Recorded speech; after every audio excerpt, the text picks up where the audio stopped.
Sorry? 16. You got 16 today. Yeah, we're Good. we're doing okay. So, okay, let's go ahead and get started. Um, we'll start by just mentioning this session is being recorded, and after the session, you'll get the recording, you'll get a copy of the slides, and you'll get a number of handouts that you'll be seeing during the presentation. I will also send you again the URL, the username and password to log into the sandbox if you want to. That's up to you if you'd like to go and practice some of the stuff that I'm about to show you here. We're a small group, so please stop me if you have questions, and we can take it as we go. Okay, let me go to my thingy here. Okay, so what we're going to do today is we're going to talk about what Engage is. We're going to talk about the key differences between Engage and Core. There are some changes from the original communication that I sent, so we're going to talk about what the changes are, what the training plan is, because this is only the first part of it. We'll do the dog and pony show for the basic things that you need to do to operate Engage. There are a number of operational issues that Al wanted to bring up and that I wanted to make you aware of. There are business rules within an Engage that are a little different than Core.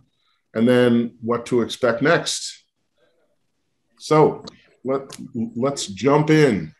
So Engage replaces Core as Score's CRM. There's some noise on the background. If you guys can please mute. If, I've never got it.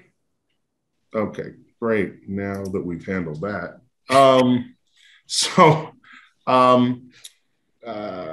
Core, Engage replaces Core as Score's CRM, where Core was a homegrown system, largely based on open source software. Engage is built on top of Salesforce. In my 20 years as a chief technology officer, I was the executive sponsor for 2 Salesforce implementations at large firms. Frankly, it's the best system out on the market, and it's also very expensive. So Score paid a pretty penny to have this thing installed. We go live on Engage on Thursday, September 9th, 2021. I just learned today through a session that I had with Score National that our access to Core will be turned off at 8 o'clock the evening of September 8th, Wednesday night, so that they can move the data from Core to Engage. And then the system should be back up somewhere between 9 a.m. and noon on Thursday, September 9th. We'll all be receiving an email from Score when the system is up. Core will no longer be available after they take it down. So you won't be able to switch between Core and Engage after September 8. Engage will be the only CRM system that we have. The good news is mentors will follow essentially the same processes in Engage as they did in Core. In most cases, just the screens are different. I'll give you a little bit of a preview in that, and Engage tends to lead you through by the nose through which data needs to be entered, much more than Core did. So what's the differences between Engage and Core? In Core, you had a separate username and password. And a lot of mentors would confuse their email username and password with their Core username and password and not realize that they were logging into different systems and that the password might be different for each one.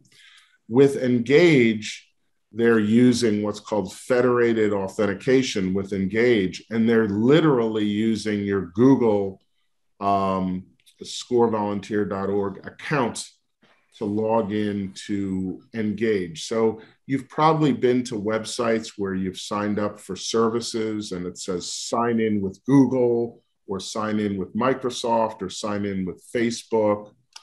That's exactly what Engage is going to do. It allows you, actually the only way to sign in is with your scorevolunteer.org Google account, which is why one of the first steps in the process to move to Engage was for us to ensure every mentor had access and was using their scorevolunteer.org email. That's why we pressed that home. In Core, you do have a mentor profile, but you're not required to complete it. So there are a lot of mentors that have their name and their phone number, but there's no other detail in their mentor profile in Core. In Engage, it requires you to put in a complete mentor profile, and we'll talk more about that shortly. The mentor can opt for no profile to be shown on the website in Core.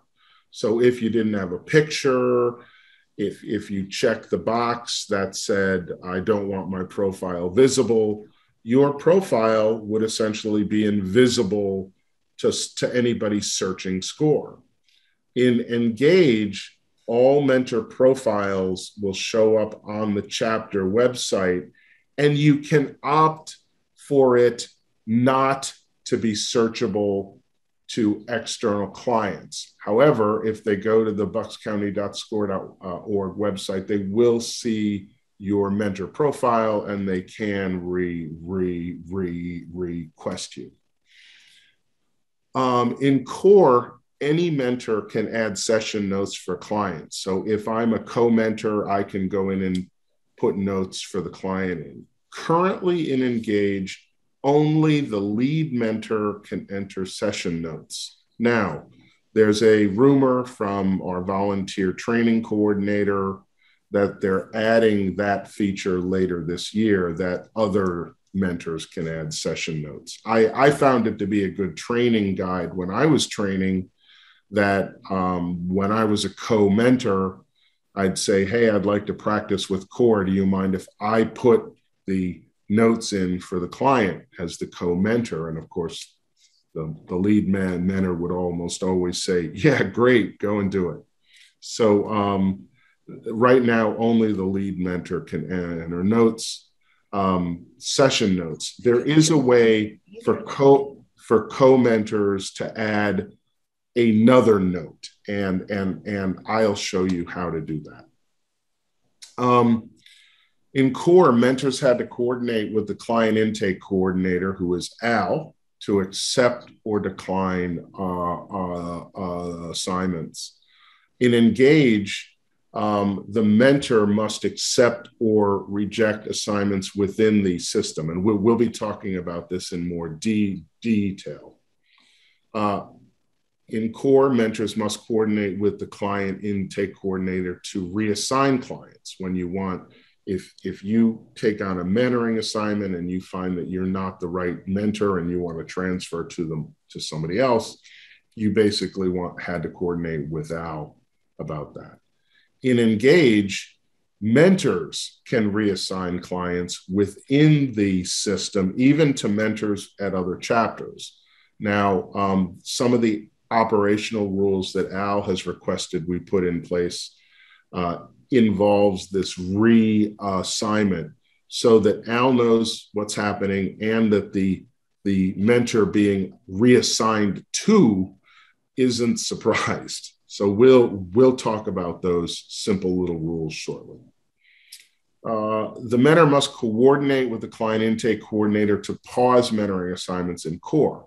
So if you were going on vacation or you were going to your summer home and your winter home in Florida for the winter and you didn't want to mentor, you would let Al know, and then Al wouldn't assign things. In Engage, in your profile, you can pause mentoring with an end date when within the system for when you want to start to mentor again, so that if the client intake coordinator tries to assign a client to you, he will get or she will get told that that person's not available for mentoring currently.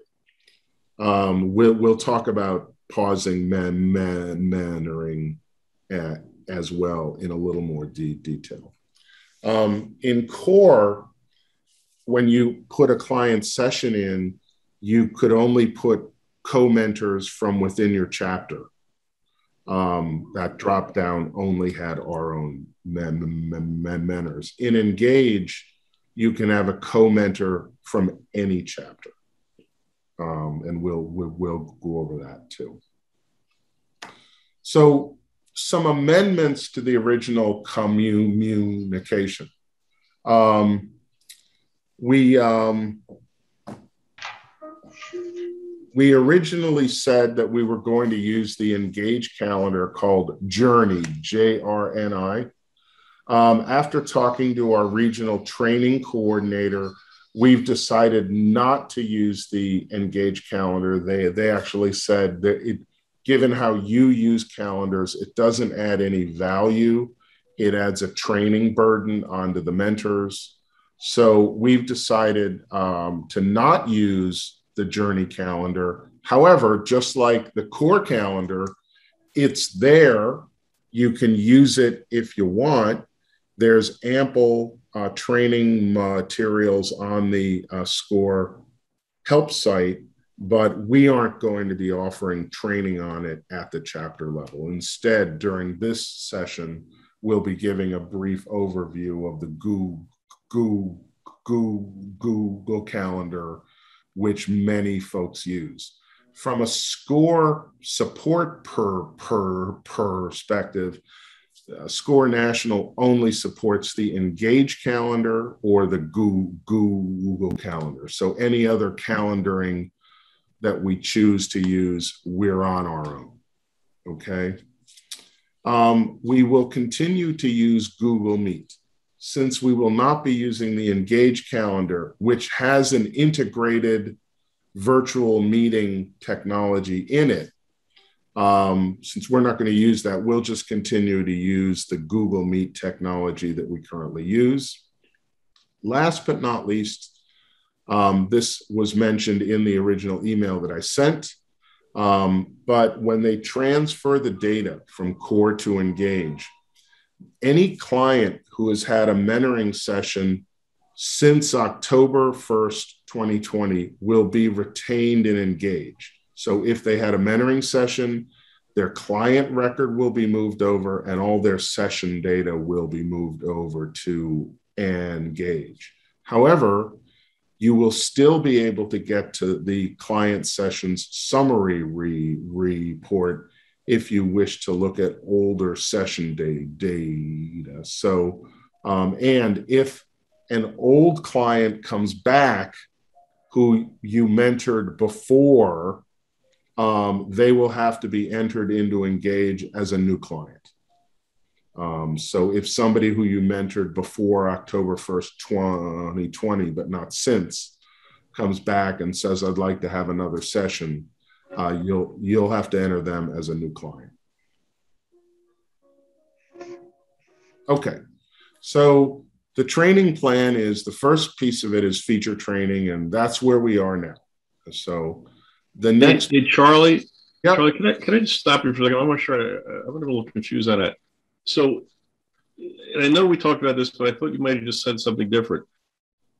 Are you telling me I can or can't see client sessions that were entered prior to October 1st, 2020? You can, but you have to go into the client session summary port to find them. Okay. All right, fine. Thank you. Okay. Yeah. Yeah. They won't show up in the engaged list. Okay. Yeah. Okay. So right, this is the feature training, which we'll jump into that shortly. The next thing, starting with the Monday, September 13th general members meeting, is we'll have an open mic Q&A info session where you can ask us questions, which I will, which I call the stump the chump things, where I'm the chump. So we don't have access to the production system until you do. Right now, all we have access to is the sandbox. So we're a little bit ahead in expertise of where you are, but not much. So when we have these Q&A sessions, we'll do our best to answer questions, and we will make sure to make note of the questions being asked, who's asking them, and get back to you with answers. So that's what the Q&A info sessions are. We also have a mentor who's transferring in from the Chattanooga chapter, and he's already been on Engage, and so he's been very helpful as well. So he'll probably be on these calls and be able to fill in some of the gaps that those of us that are newer to and Engage won't know those answers to. If you have questions about Engage, we ask that you contact either me or you contact Erwin, and we'll try to answer your question or get back to you with an answer. Okay, so going into the dog and pony show now, we are going to, so our regional training coordinator suggested that we give a minimum set of training on things that you absolutely have to know. And those are really 5 things. One is to log into the system, to update your profile. And I will emphasize that the first thing you should do when you log into the system is to update your profile. How to accept or decline a new MENA request, how to enter session notes for a new and existing client. There's a really helpful help system within Engage called WalkMe, which I will show you how that works. And the last thing that we're going to cover is how to use the Google Calendar.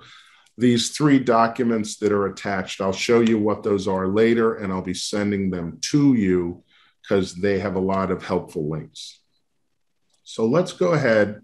I'm going to switch to my Chrome browser, and I'm going to show you how to log into the system. So ordinarily, you would start at the buckscounty.score.org page. You would go to the volunteer login link, and you would hit login to Engage.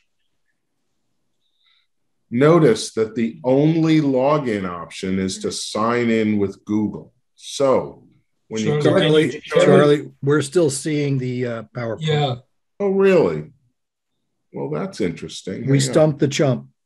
Hang on. Hang on. That's weird. You need to share that.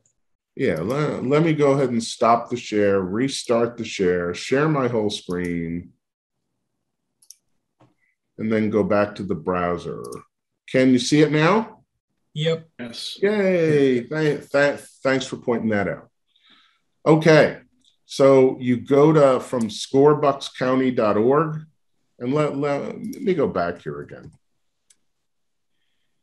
So again, you hit volunteer login, hit login to Engage. And now, because I don't yet have a production account in Engage, this is going to fail, but I'm going to show you how it works. So you sign in with Google, and ordinarily I have 3 accounts. I have a personal account, my consulting business account, and a SCORE account. I will click my SCORE account. It'll ask for a password, and I will sign in. And now, obviously, there's a problem because they're unable to find me. However, when you do that on September 9th, it'll log you in. So it's really that simple. And what's nice is going forward, you'll only have to remember the Google login to get you into Score Engage. So you won't have to remember a separate login like you did with Core. Okay, so I'm going to go ahead and log into the sandbox. And just in case you're wondering, this little thing I'm clicking on that's LastPass. That's a password manager that I use. And if you don't use a password manager, I highly recommend it because I never have to remember passwords. That automatically filled in the username and password for me. So I'm going to go ahead and log in. That's my 15-second commercial about password managers. So going back to my PowerPoint slide, the next thing I want to do is show you how to update a profile. So when you go in, this is your home screen in Engage. And if you ever get lost going through Engage, you can always just re-click the home button and it brings you right back, okay? So the first thing you're going to want to do is update the profile, and this is right here, my profile. Oh, and you'll notice it says, when I go to my profile, it says, please update your profile, click on the edit button. So I'm going to remove Wayne's picture because he already experimented with this. And so let's go ahead and say bye-bye to Wayne so I can show you how to update your picture. So the first thing you want to do when you come into my profile is hit edit. And then the name of the default mentor in the sandbox is Bucks County Mentor. So obviously you're going to be putting your name and making sure that that's all right. I'm not going to be filling this out for this demo. I'm just going to be showing you what needs to be filled out. There's all sorts of volunteer classification stuff that's already there. There's your join date. There's your emeritus status and inactive override and that kind of stuff. But here's the part that becomes really important. This is the pause mentor assignment. So if you're going to be going away and you're not going to be mentoring and don't want a new assignment, you would click this box and you would have a date that you want to stop. So I can go, just for grins, I can go over here to November 18th. And this tells the client intake coordinator when they try to assign that you're not available for assignments, okay? So going down, there's your score mail, which you can't change. You can put in a personal. Charlie? Yep. Can we go back 1 second? The pause, is that also if you're on like if I go on vacation for a week, do Yes. you want it in there or? Yes. Okay, so anytime I'm not going to be accessible to any kind of communication from SCORE. No, new mentoring. Just new mentoring. Just new mentoring assignments. And I'll cut to the chase. Al would still like to be notified. So there are 2 things: pause the mentoring, put a date in, and just let Al know. And that's only to take on new clients, though. That is correct. Thank you. Okay. Just wanted to be sure I was understanding. Right. Now, one thing I believe your SCORE mail account supports an auto reply as well. So if you're going to be out of town and you want to let people, hey, I'm not going to be available till this date, I'm sure you can put an auto reply in your SCORE mail so that anybody sending you a mail at SCORE will be told that you're not around. So, I mean, that's like a business best practice for any mail system. Okay. So you can put in your personal mail address if you'd like. Just understand that SCORE is going to communicate with you via your SCORE mail. Okay. And you can put in the preferred contact method, your phone number, phone type. You can put 2 phone numbers in there. Why they have a fax number, I don't know. Who accepts faxes anymore, right? This is also important here. This is if you want to accept direct requests. And what that means is, will the mentor appear in the client search results when a client searches the SCORE website for a mentor? You can opt to accept direct requests or not to. Personally, it's a personal choice.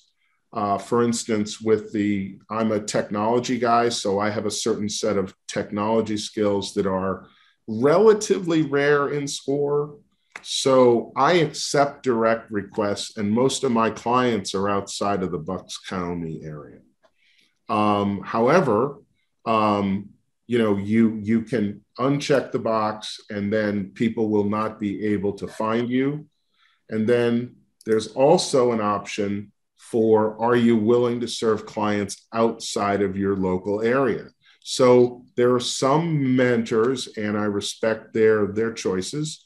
They only want to mentor local clients, and they don't want to accept direct requests. They prefer that the requests come in through the client intake coordinator, and that they be assigned to them. So there's no right or wrong about this. It's a personal choice. That's that. They also want subject matter expertise, and you are required to put between 1 and 6 subject matter expertise terms. So these are keywords, okay? And these are the keywords that somebody searching for you are going to find. And like in CORE, you have the maximum number of weekly requests that you're willing to accept. If this is blank, it's unlimited. Okay.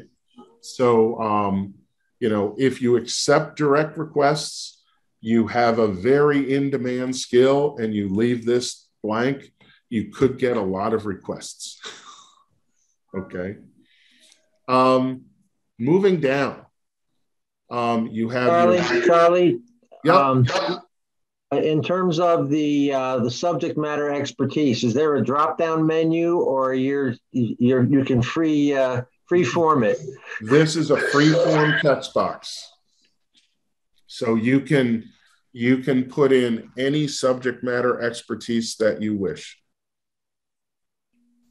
Okay. All right. Languages, areas of expertise. They want you to put a how can you help SCORE clients. So this is your branding statement. This is how I help clients. Areas of expertise. With industry experience, you have to have between 1 and 6 of these chosen. And then down at the bottom, there's mentoring methods, which is very similar to what's in CORE. You can put your education if you choose. And then your street address will be in here. There's one for a secondary street address. There's a work experience option, plus all the normal demographics that you can enter if you wish. And down at the bottom, there's a place for your social media links if you want to put those in there. And then way down at the bottom here is the system information,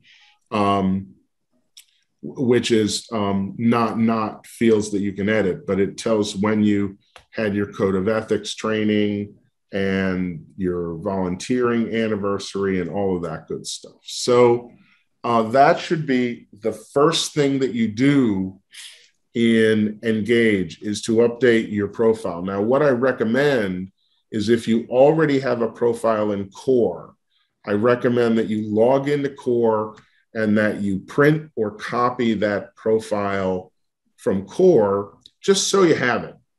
And then you can either retype it or you can cut and paste it from Core, because once we go live on Engage, you'll no longer have access to Core.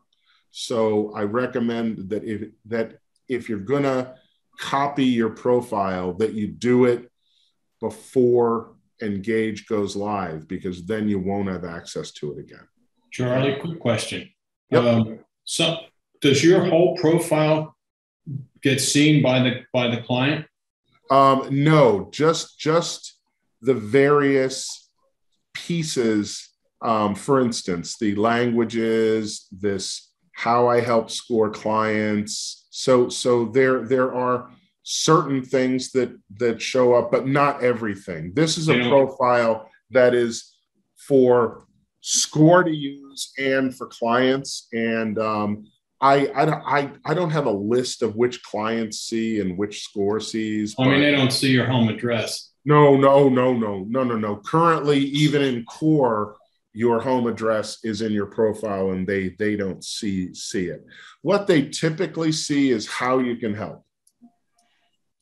Okay, this is the most important thing that's in Score, as well as your areas of expertise, your industry experience, and these keywords that you enter, this subject matter expertise. That's going to be the actual search phrases that Score exposes so that they can find you. Okay. All right. Last thing I'm going to do is show you how to upload a picture, because you must have a picture. So you hit the upload picture button, you choose a file. And I know if you're a guy, you always want to look like Brad Pitt. So there's our profile, and now I look like Brad Pitt. So that is how to update your profile. It's the first thing you should do when you log into and Engage, because and we'll go over this rule, if you don't have a minimum set of information in the profile, you won't be eligible to mentor. There are hard business rules in an Engage that they prevent you from mentoring unless you follow those rules. So Charlie, if us as individuals do not complete this profile after September 9th, Al will not be able to assign us clients. Am I correct in that? That is correct. And I will tell you, I'll cut to the chase. If there are now rules in Engage where if you're not active in Engage, and no one's told me what active in Engage means. However, it could be as simple as you haven't logged in, okay? So if you don't log into Engage for 90 days you're not active, then you're automatically turned to inactive status. If you're not, if you stay in inactive status for 90 more days, Engage automatically changes your status to dropped, which means that you're technically no longer part of the chapter. You still have 90 days to become active again after that, before Score will require you to undertake all the mentor training again. So, and these are all business rules within Engage. So yeah, there are rules about inactivity in the system that can result in mentors being dropped. Charlie, when it comes to, you talked about being able to pause yourself, your active status. is that for all services? Or, for example, can you say pause my in-person, but keep me active for emails? No, what it is new mentoring requests. So my understanding is what it does is when anybody tries to assign you a new client, whether it's the client intake coordinator or an accept or a direct request, whether regardless of the mentoring type, that button will prevent you from having new clients assigned during that period. But it doesn't affect the 90 days, right? That would be an exception to the night. So let's say I have, as you said, a home in Florida for the winter, and I go from December to 1st of March. Yep. That's 90 days. Right. If you are not in Engage for 90 days, you will be made inactive. So while I'm at my Florida home, I better go in at least once and do something. Or yeah, no one's told me what activity means. It could be as simple as logging into the system. The exact same rule applies to your SCORE email account. Now, until we moved to Engage, no one ever told me this, and it was never documented that I could find. However, with your scorevolunteer.org email, if you don't log into your email for 90 days, your email becomes deactivated. I've had I've had mentors who've gone away for the winter. They come back and I get a phone call. I can't get into my SCORE mail. So then I've had to walk them through the process of recovering their SCORE mail, meaning making it active again. So in both Engage and SCORE, my understanding is if you don't at least go into the system for 90 days, you're made inactive. So if you're in Florida and you continue to mentor either through email or Zoom, you're fine. Just so long as you log in into Engage to put in notes, sure. Right. Okay. Right. Yeah. There's using Engage isn't tied to a location. You can be vacationing on safari in Botswana and log into Engage. Okay. So, okay. All right. Let's go into accept and decline mentoring requests. So going back to your home page, you would go down here and you say client requests need action. Okay.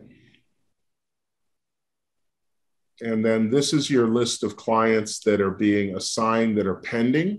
So I'm just going to pick Barry down here. I'm going to hit view. And I'm going to, up here at the top, it says accept or decline request. So you click this. And down here, you have your accept or your decline. Let's go to accept first. And you must, in here, put a note to the client. So ordinarily, when you accept a mentoring request, the first thing you do is reach out to the client and say, hey, I'm your mentor. Let's set up a meeting. I do it by email. Some people do it by telephone calls. In Engage, it requires you to put a note to the client, and this will be emailed to the client. So I'm just going to put anything in here. And so you can't get off this screen if you don't put a note, and it will be sent to the client. Does that then constitute the client has been contacted? That's correct. Right. And Charlie, does the note go in the file of the client so we can see it there? I believe so. Yes. We'll Yes, it goes. take a peek shortly, but we hit next. And when it gets done Hey, doing Charlie, while we're waiting, does the email show up in your SCORE email account? I believe it does, but I'm not sure. Okay. Because this is all using your SCORE mail. Okay, so let me see if I can find, yeah, down here under the under the notes, I believe that there's a complete audit of communications with the client. So this is 9/1/2021 at 1:41 p.m. and that there was a message from your SCORE mentor and note to client. So this demonstrates that you can then see all of the messages that went to the client. The log also includes internal messages. As you can see, it was declined before. Right. And so it's a record of all the transactions with this client, internal or external. Right. And so if we go home and we look at client request action needed, now notice that client's gone from the list because you already took action. Let's look at this one. And let's say we want to decline this request. So you must put a note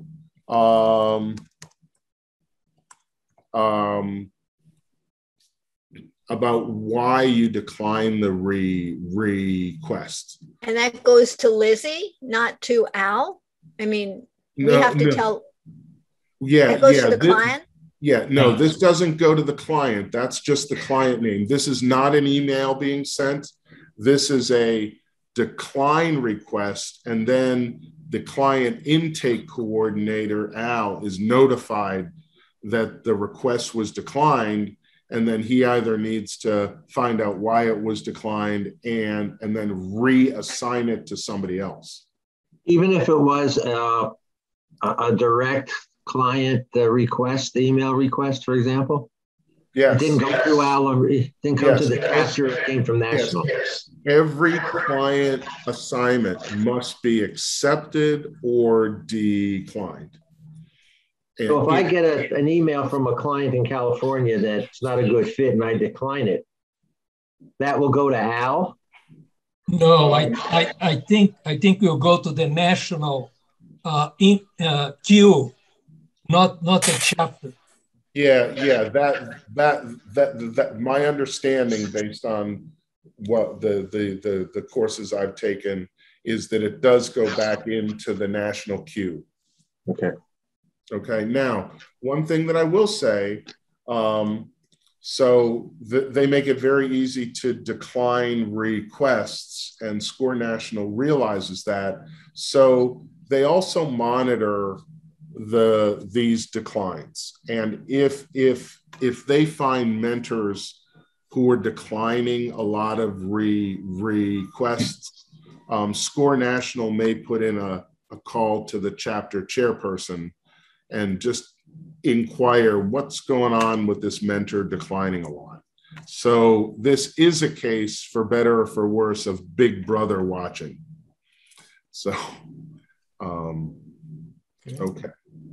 So hey, Charlie, you mentioned in the last session, I think it's good to mention here that there really isn't a whole lot of reason to decline clients until you find out what they want, because half the time they don't know what they want. And to decline a client just adds about 2 weeks to the whole process that they're waiting to get contacted. Right. So it's really best to accept the client, find out what's up. If it's not proper for you, then contact Al and transfer the client. Right. Yeah, that's the practice that our chapter has adopted, is there really should be few reasons for declining a mentoring request, especially like Erwin said, clients often think they know what they want, but they don't. In many cases, they don't put any business description or the needs whatsoever. So there is no basis for declining. But okay. So next is how to enter session notes. So the first thing we want to do is go to My Client Requests. And then you'll have a list of all of your clients. Now, this list can be sorted. You can search it by name. So you can sort it by the create date, time, by the last name, by the email, by a lot of things that are there. So if you have a lot of people in this list, it's fairly easy to search. So the first thing you want to do when you want to enter a note is choose the client record, and then you're going to want to have add edit session. Okay. If it's a new client, sorry, there's the sandbox is a little buggy. So let me choose a different client. Let me go ahead and choose this one. So sometimes I encounter some data problems. Okay. So accept blah blah, add edit session. So if it's a new client, the only option you'll get is create a new session if there have been no sessions. So let's go ahead and create a new session. Obviously the date and time, the chapter, you can put in a branch or not. You do have to, any ones that say none selected, you have to enter. So I'm going to go ahead and notice that it only lets you select one primary nature of the mentoring. In core, it let you select a bunch of things. And then you have other mentoring provided. You can select the mentoring type, phone, the language used. You must put in the session notes. This field is expandable. So you can grab this little corner of it and pull it up and down. Can we do copy and paste into that? Yes, you can. So if you choose to take notes somewhere else and copy and paste them in, it fully supports it. Okay. Now, notice it lacks the formatting options of core, the bullet lists and all that stuff. It doesn't have the font changes and notes and that stuff. It's kind of simpler. Again, we have the option if you want to email the client to the email the note to the client. There's also some things. What did you do? Did you assign homework? What, that kind of stuff. This box down on the bottom is important. So the first thing I'm going to do is say, no, the client did not start a new business. I'm going to hit next. And lo and behold, in a minute, you can choose to upload files. And then this is where you put in your hours. So notice that I said a while ago that Engage leads you by the nose of when to put in data. This is an example. You're just going from one screen to the next. So I'm going to put 1 hour, no prep hours. And this is where you add the hours for your co-mentor. So I'm going to go ahead and say, I want to add a co-mentor hours. And this is where you can pick co-mentors from anywhere. So it just so happens the default list is our list. So since everybody likes Raymond, I'm going to, sorry, Ray, I'm just picking on you. I'm going to select Ray as the co-mentor. And then again, you put the hours in for Ray. And you can add, I believe, like in core, I think you can add up to 3 additional co-mentors or something like that. We hit next. And now it's going to ask you to verify the client's business in information. In most cases, this information will be filled in. So you just want to scroll down and verify that it's right, or if there's additional information here, you can update it. Then you hit next. Charlie, hold on a second. Yep. Can you go back? Sure. The only reason I was asking it, there seemed to be a lot of required fields there that we may not have that information when we go to do this. Correct. So what I'm going to show you in a second is one of the handouts that I'm going to give you is that list of fields. So for example, I see secondary phone type. That's right. And they say it's a required field, but notice that I was able to hit next and it didn't flag an error. Okay.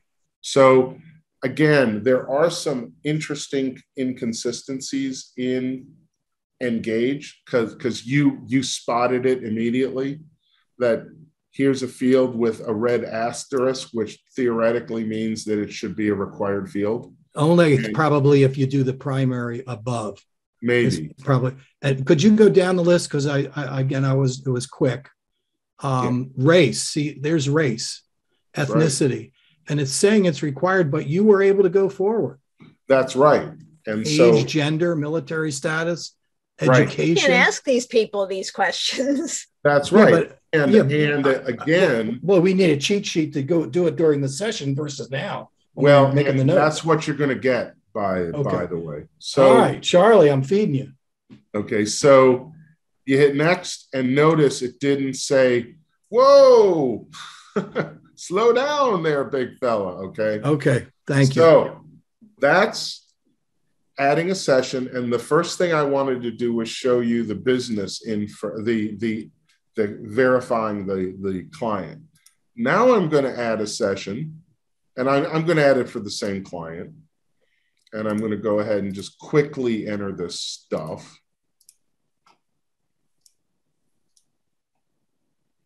Make sure I get it right. Now I'm going to say, yes, the client has started a new business. Let's go ahead and hit next. Oops. Notice there's also another anomaly. Notice I had filled in the chapter name, but when it generated an error, it blanked out the chapter name again. Fun. So now, yes, the client is in business. So again, I'm going to put in this. I'm going to put in some mentoring hours just to move forward. Now it's going to ask to verify the client information. I'm going to say, okay, I'm fine with that. Now we get all this information on the client's business.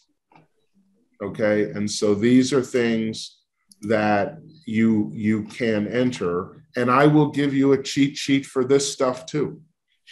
Okay, for instance, the ownership, the female, well, I will show you. Let's say we change this to 10% and I try to save it. Oh, looky, the ownership female plus male does not equal 100%. Is that pulling from something the client told us on their application? Not that we ever asked? I believe the client in business information is stuff that we ask the clients. I don't believe that they enter this. So this isn't we have to actually ask them if they're in business. So if the answer... Yes, and I'm going to give you a cheat sheet for collecting this. Okay. Can you also define in business as when do you say yes and when do you say no? In some cases, I want to do a startup. I want to start January 1st. That's clearly, are you in business? No. Right. I'm functioning today and I want to sell my business. That's clearly in business. Yes. Mm-hmm. But what happens if they're somewhere in between? If I don't have a client, I'm not selling him a widget, and I'm not, Well, if the client is in business and not generating revenue, then they're, from my point of view, they're still in business. Okay, so as long as they have a legal entity I'm some sort. I'm going to put this out there to others. Erwin, Al, do you have an opinion? I mean, if the client is open for business, it doesn't matter to me if they're selling anything or not. If they're open for business, then they're in business. Right. I think having the entity is one of the steps to launch your business. So you may have the entity, but not being in business yet. Mm-hmm. I agree with you. Having an entity doesn't necessarily, they can be a DBA, which means they're simply doing business as, without incorporating or doing anything like that. So it's, are they selling or attempting to sell a product? So they have to physical trends. They have to have some kind of transactions to say yes. Yeah, I would say so. Okay, that's a there's a line of some sort. I think the purpose of the question, I think, and this is subjective, is to understand if we're helping somebody trying to start to get into business or somebody who's already in an existing business with an existing issue. So I know that's subjective, and I know me saying you're going to have to make that call is subjective. I think that's the purpose of what SCORE is trying to do. Are they helping future entrepreneurs or existing entrepreneurs? No, we asked that question today, or the question is asked in court today. Are they in business? Yes or no? Yeah. Yeah. So I really liked how Tony phrased it. Are we helping them start a business, or are we helping them improve a business? So, right. Good point. Yeah. Okay. So let's go back to the slides. We've covered all the primary basic data entry stuff in Engage. The next thing I'd like to do is move you through the WalkMe. So this question mark down here is your key to the WalkMe system. And so, for example, if you want to know how to accept or decline a mentoring request, you can click on here and you'll get this cute little green and white box that bounces in there. And it's in tiny text, but it says by WalkMe. That's why it's called WalkMe. And it says, go ahead and click here. So I'll click here. And then WalkMe pops up and says, okay, click a mentoring record. So let's go ahead and click one.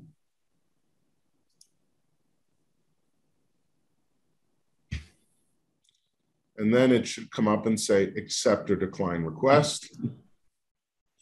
And then what do I do? Do I accept? So let's go ahead and accept. And then it says enter a note and click next. So this is a very nice system for walking you through things. Let's talk about, let's see if we have some other stuff here. Edit a mentoring session. Click my client requests. Let's select a record we'd like to edit.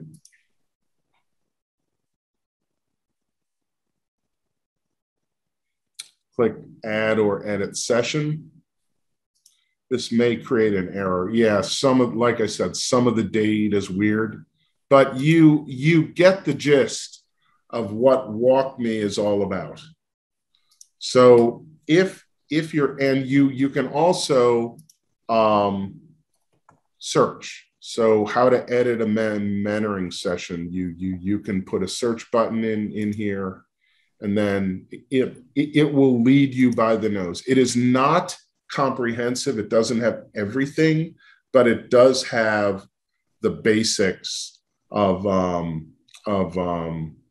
things that you can do. So this is a really useful feature that SCORE paid extra for to help mentors understand how to get around. Okay. All right. last thing I want to do is go to the Google. Before I go to the Google Calendar, I want to show you 3 documents that you'll be getting. So I will send you a mail and you'll be able to download these from the mail. So I put together a Word document which has links to all the stuff that we covered on the SCORE Help Desk. For example, how to log into Engage. There's a link in here. Hang on. There we go. And this takes you to the SCORE Help Desk section on how to log into Engage. And it has a video. So very, very handy. Let me go back to the document again. Managing your mentoring request. Notice we talked about how to accept or decline a request. However, if we go in here, you'll find there's the add accept a mentoring request. However, there's a whole lot of other topics, how to add a client, how to send an email from a contact record, how to transfer to a queue. So this is kind of the, I provided the links to the main help desk areas for all the things that I covered and more. Okay. Let me go back to the other thing is this is the little table for the client data to be verified and collected at the first meeting. So this is the cheat sheet for the client data, okay? Notice they've conveniently built in little drop downs in this spreadsheet, in this Word document that gives you all the same stuff that's in and Engage. And then last but not least, we have the Engage client business data collection. So this is the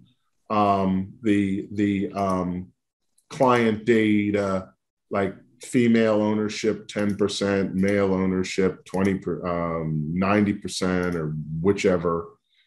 So these are those cheat sheets, and you will receive these as part of the mail follow-up that I will send all of you.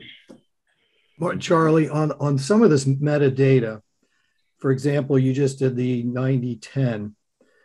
If it's not exactly the same, we just use our judgment and find something that's close enough to match? Yes. Okay, thank you. Yes. Okay, let's go quickly to the Google Calendar. So the way that I get to the Google Calendar is I go in, I switch to my SCORE mail account, my SCORE account, and I go right to my calendar. Hang on, I want to move something around here. Some people start in their mail account. This is where they usually start at. And then they go up here and they hit calendar.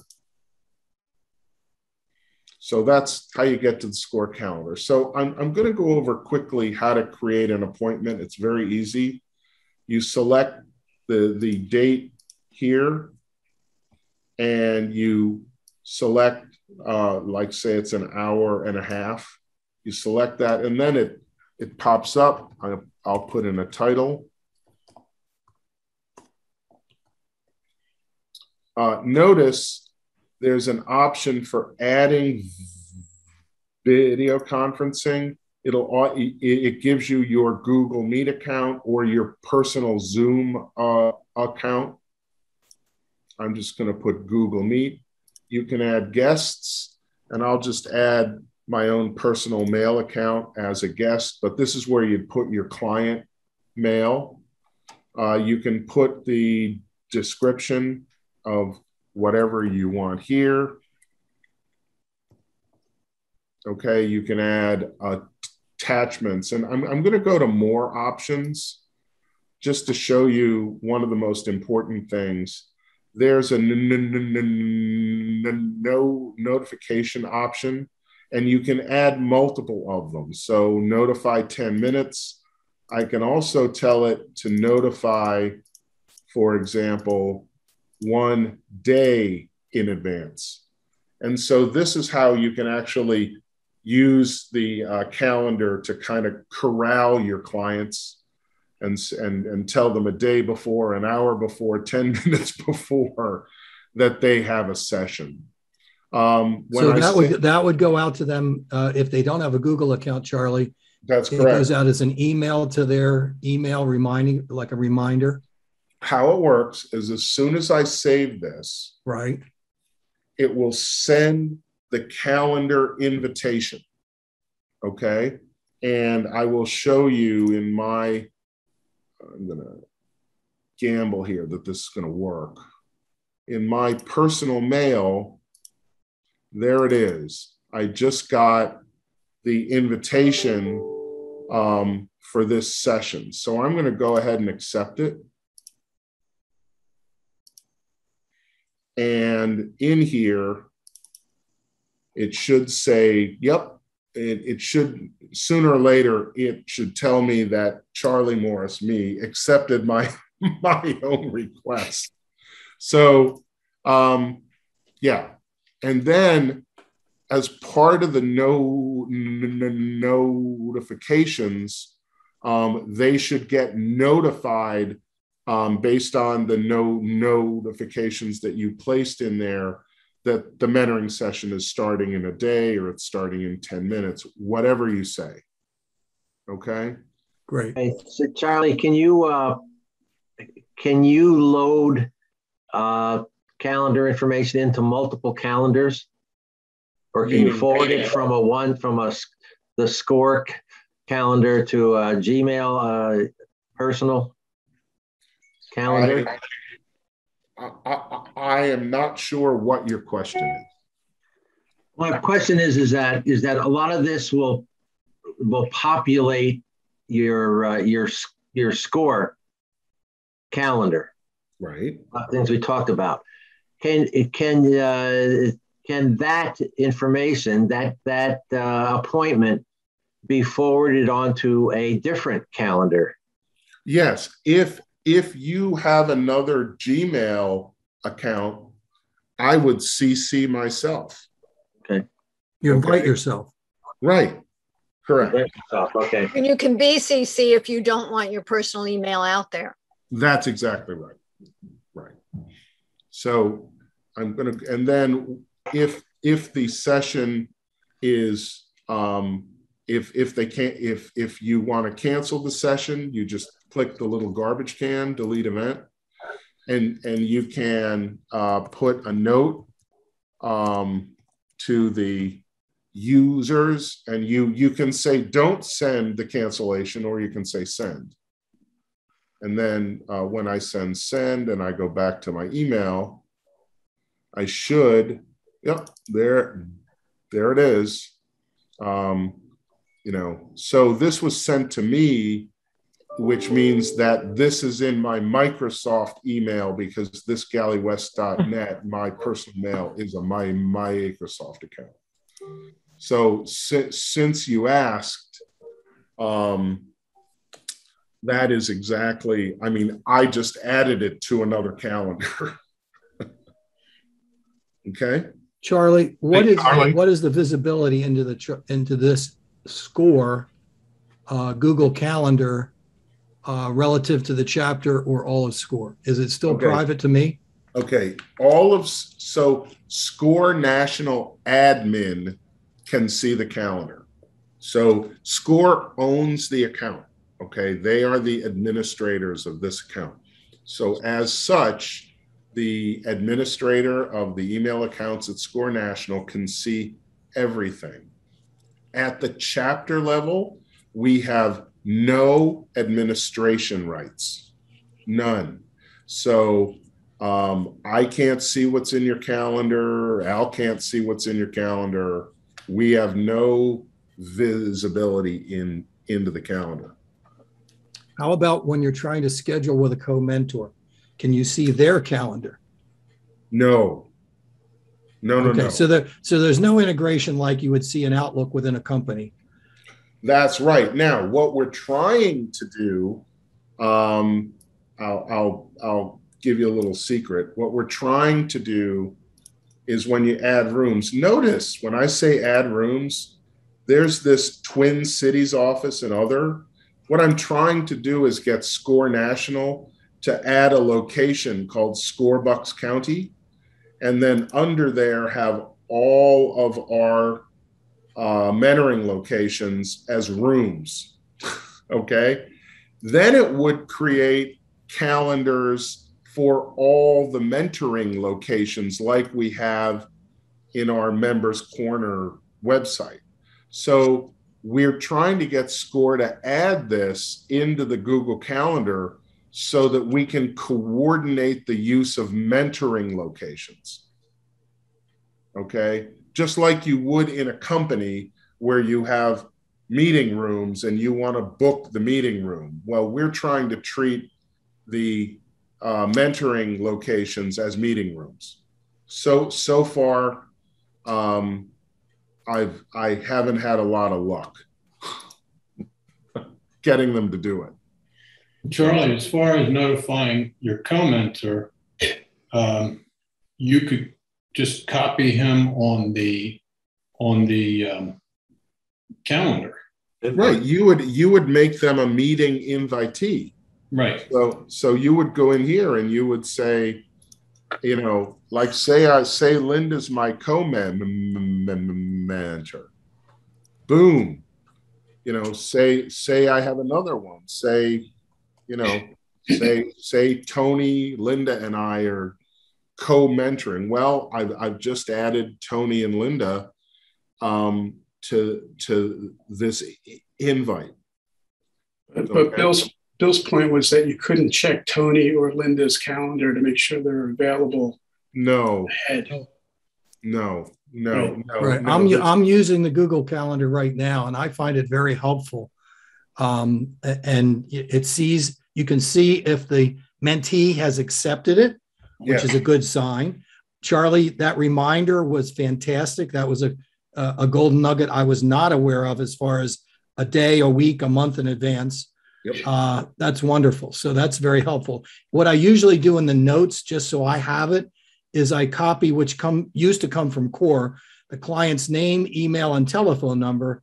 So on that moment, if I need something, or if I'm writing a note, I can copy the email and search or the name and search. So it's very helpful to some of these little techniques to make it smoother. Okay, great. It works very well. Charlie, I've had a couple clients who've never used Google Calendar, and I've always copied my personal email when I do the invitation so that I see what they're seeing. So if they're confused, right, I see, you know, I can see what they're seeing and walk them through it. Because if you don't, as the one who sets the meeting, you don't see what they see.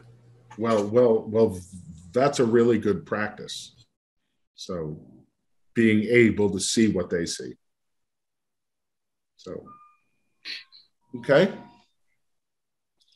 All right, let me close this up. So you'll get the slides and you'll get these 3 documents, and this session's being recorded. So you will get the recording if you want to watch it again. So let's go through some of the operational items.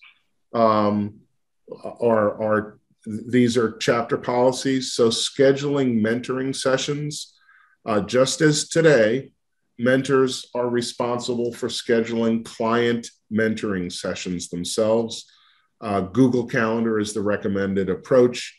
I've done a little sniffing around this, and I've spoken to some people at SCORE, and there are quite a few chapters that like to hire admins to schedule. But what I've been told by SCORE National is the way we do it, leaving it up to the mentors to schedule them, their clients themselves, is kind of viewed as a best practice in SCORE because it's kind of the easiest way of doing it. The next piece is positive acknowledgement of mentoring requests. So as we just went over in Engage, all mentoring requests must be accepted or declined. As we talked about it, the decline option should be an exception, considering the lost time in moving the client, assigning them, reassigning them, and all during this time, no one's talking to the client. So instead, we should continue to present the practice of letting the client intake coordinator know if the mentor wants to put a hold on new clients or will be out of town for an extended period.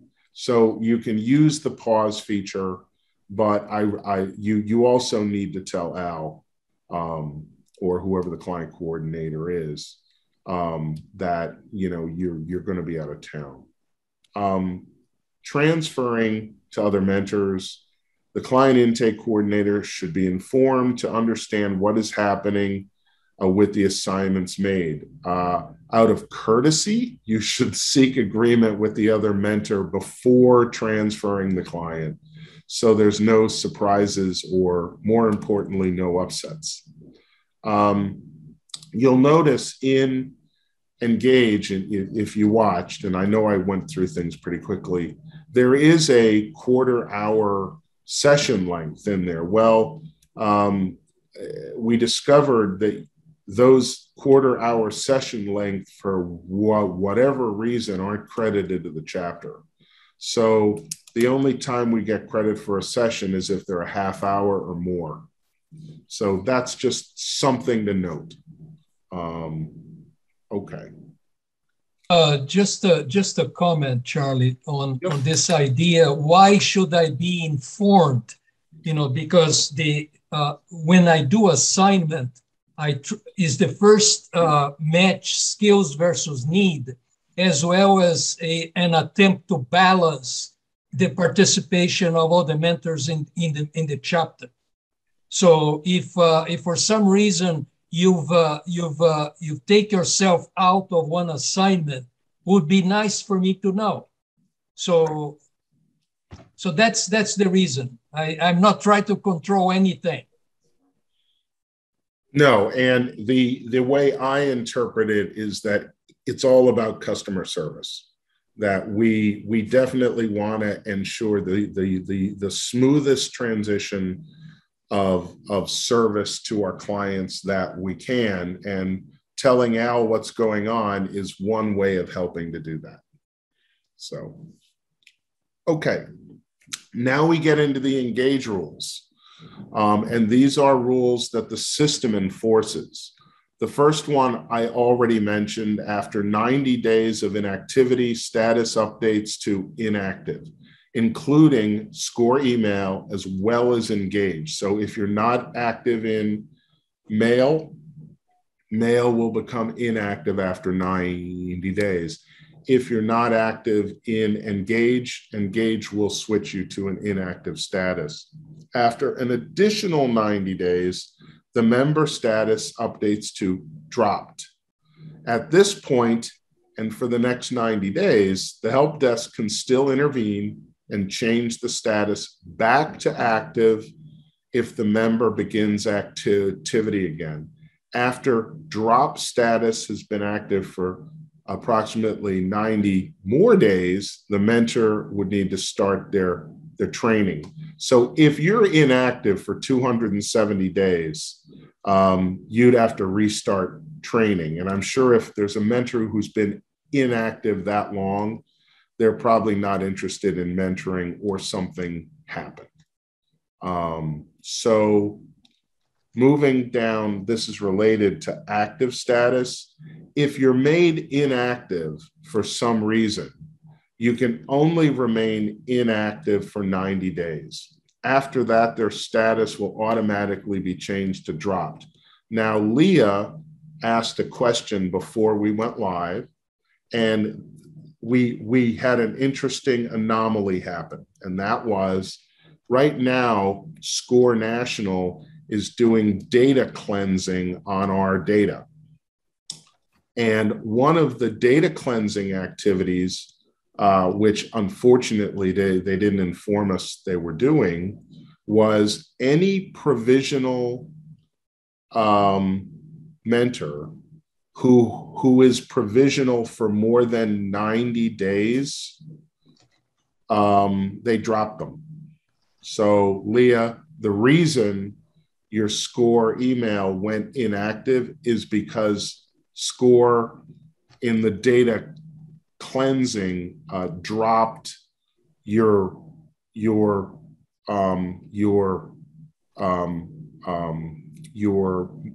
mentor record. Now that don't take it personally. I'm crushed.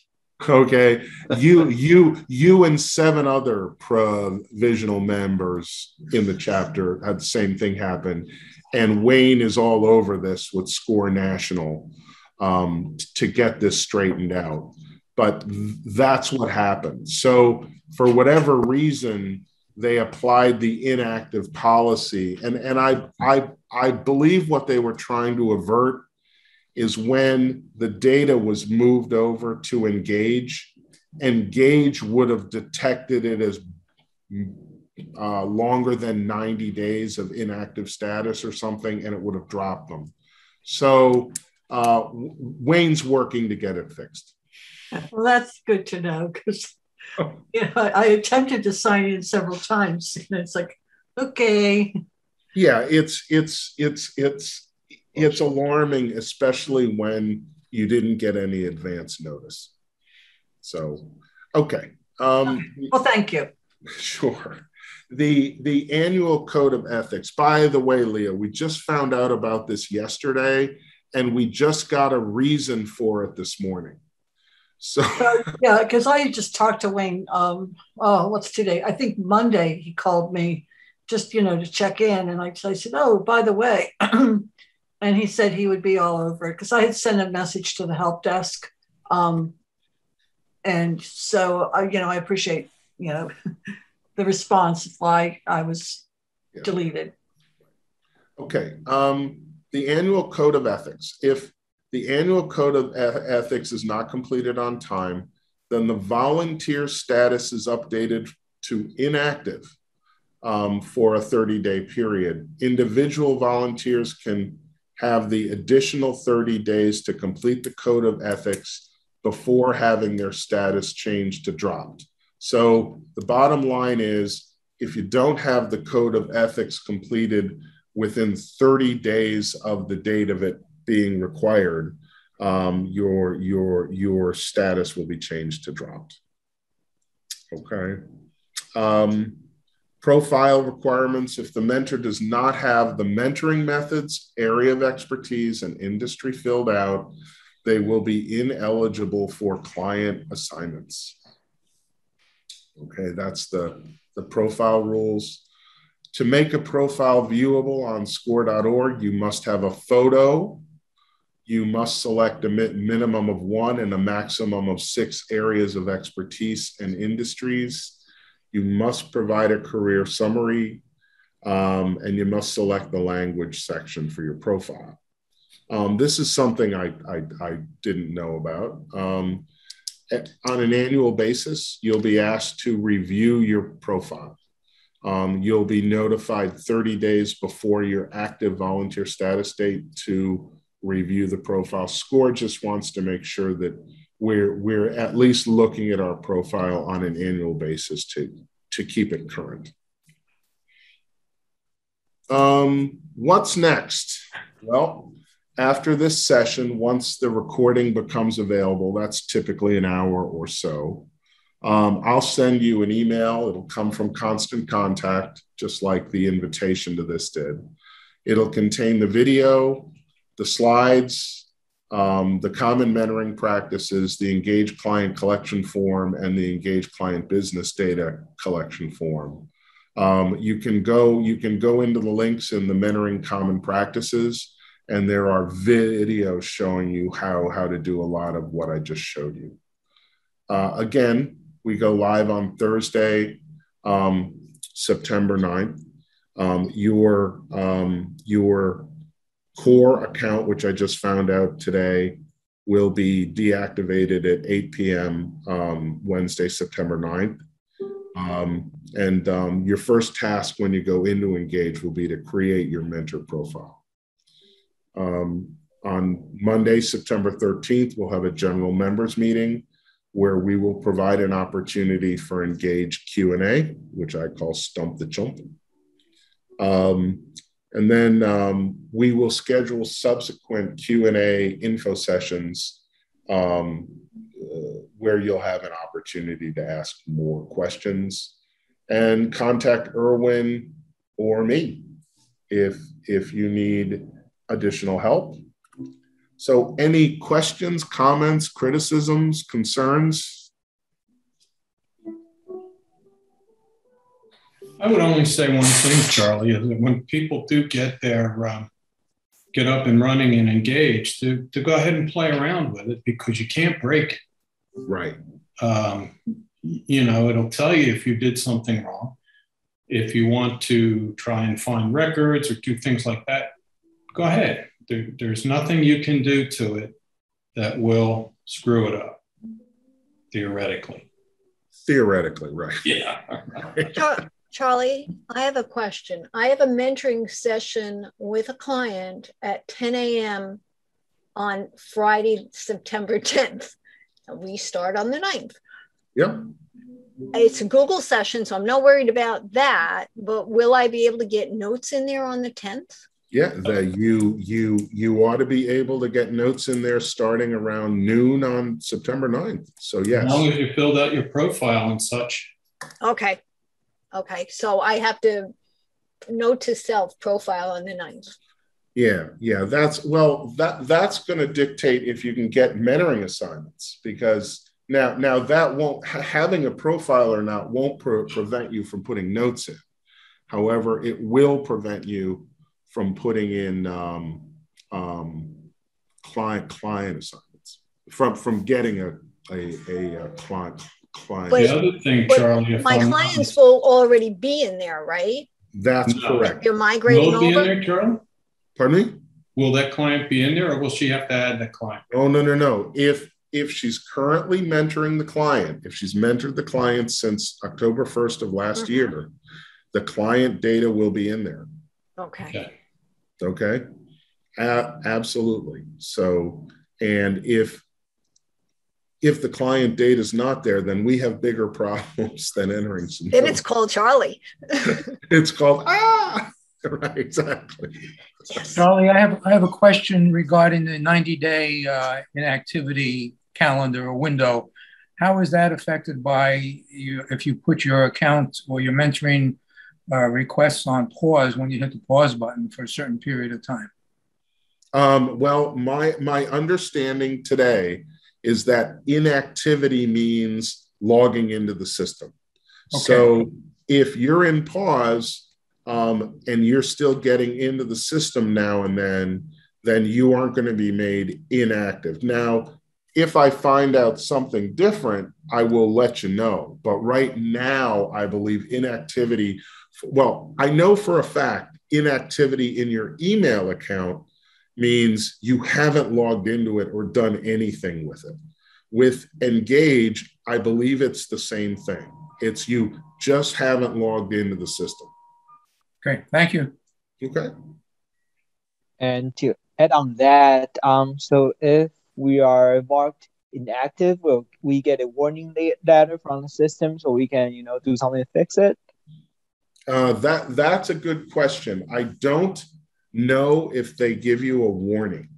Okay, so that's a question that I will ask is will. Yeah. And I think that would be helpful because somehow we got marked inactive, but it was by accident or glitches in the system, and then we just didn't know about it. And eventually, or even if you haven't been active in say 60 days, they send you a hello, are you still there? You have 30 days to recover, right? That would make sense. Now, of course, we all know that sometimes they do things that don't make any sense. So But no, that's a very good question that I will add to my log of questions that need to be asked. Thank you. Okay. Any other questions, comments, criticisms, concerns?